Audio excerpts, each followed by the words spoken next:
మేడ్చల్లోని మూసాపేట పరిధిలోని Indian containers corporation డిపోలో అగ్ని ప్రమాదం చోటు చేసుకుంది. పూర్తి వివరాలు మా ప్రతినిధి శ్రీనివాస్ ప్రత్యక్ష ప్రసారం ద్వారా అందిస్తారు.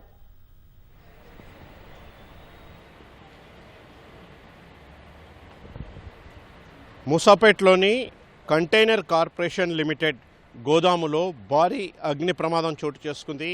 ఉదయం గోదాం నుంచి పొగలు వస్తుండడాన్ని గమనించిన సిబ్బంది అయితే బలవంతంగా షటర్లను పగలగొట్టి తెరిచి చూసేసరికి గోదాముల్లో దట్టంగా పొగలు అలుముకొని ఉన్న పరిస్థితి అయితే కనిపించింది. పెద్ద ఎత్తున అగ్ని కీలలు ఎగిసిపడుతుండగా వారు గమనించి అగ్నిమాపక సిబ్బందికి సమాచారం అందించారు. అగ్నిమాపక సిబ్బంది ఈ గోదాం వద్దకు చేరుకున్నారు. మొత్తంగా 6 అగ్నిమాపక శకటాలతో మంటల్ని ప్రస్తుతం అదుపు చేసే పనిలో ఉన్నారు.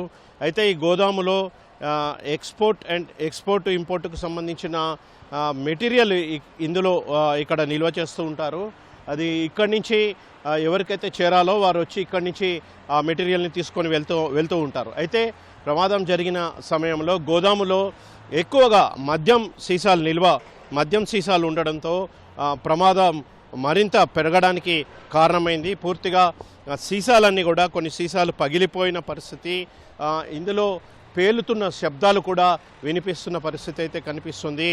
మద్యం సీసాలు పేలుతుండడంతో ఒక్కసారిగా ఇక్కడ పనిచేసే సిబ్బంది అంతా కూడా దూరంగా వెళ్ళిపోతున్నారు, ఆందోళన చెందుతున్న పరిస్థితి అయితే కనిపిస్తుంది.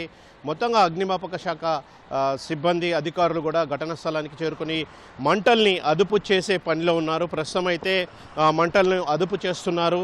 మొత్తంగా 6 అగ్నిమాపక శకటాలు ఘటనా స్థలానికి చేరుకున్నాయి.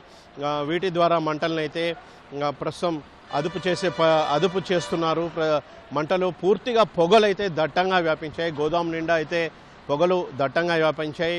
గోదాం లోపలికి ఎవరిని వెళ్ళనీయకుండా అయితే ఇక్కడ ఏర్పాట్లు చేశారు. సిబ్బంది ఎవరిని కూడా లోనికి అనుమతించడం లేదు.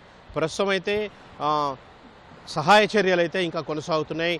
మరో 2-3 గంటలు పట్టవచ్చు. మంటలు పూర్తిగా అదుపులోకి రావడానికి 2-3 గంటలు పట్టవచ్చు అని అగ్నిమాపక శాఖ అధికారులు చెప్తున్నారు. అయితే ప్రమాదానికి గల కారణాలపై ఆరా తీస్తున్నారు. ప్రాథమికంగా అయితే విద్యుదాఘాతం కారణంగానే ప్రమాదం జరిగి ఉంటుందని భావిస్తున్నప్పటికీ కూడా పూర్తి స్థాయిలో ఇంకా లోతుగా విచారిస్తున్నారు. ఏ విధంగా ప్రమాదం జరిగిందనే విషయంపై అయితే విచారణ జరుపుతున్నారు. అయితే అదృష్టవశాత్తు మంటలు పూర్తిగా గోదాం అంతా కూడా వ్యాప్తి చెందకుండా అయితే అగ్నిమాపక శాఖ అధికారులు మంటలను అయితే అదుపు చేస్తున్న పరిస్థితి అయితే కనిపిస్తుంది. మంటలు ఇంకా ఎగిసి పడుతూనే ఉన్నాయి. అయితే పొగలు కూడా దట్టంగా వ్యాపించాయి. పూర్తిగా ఇంకా అదుపులోకి రాలేదు. అదుపులోకి రావడానికి మరికొంత సమయం పట్టే అవకాశం ఉందని అగ్నిమాపక శాఖ అధికారులు చెప్తున్నారు. ప్రస్తుతం ఘటనా స్థలంలో అయితే సహాయ చర్యలు ఇంకా కొనసాగుతున్నాయి. ఇది ప్రస్తుతం అయితే మూసాపేట్ కంటైనర్ గూడ్స్ షెడ్ వద్ద తాజా పరిస్థితి. Vote you. ధన్యవాదాలు శ్రీనివాస్.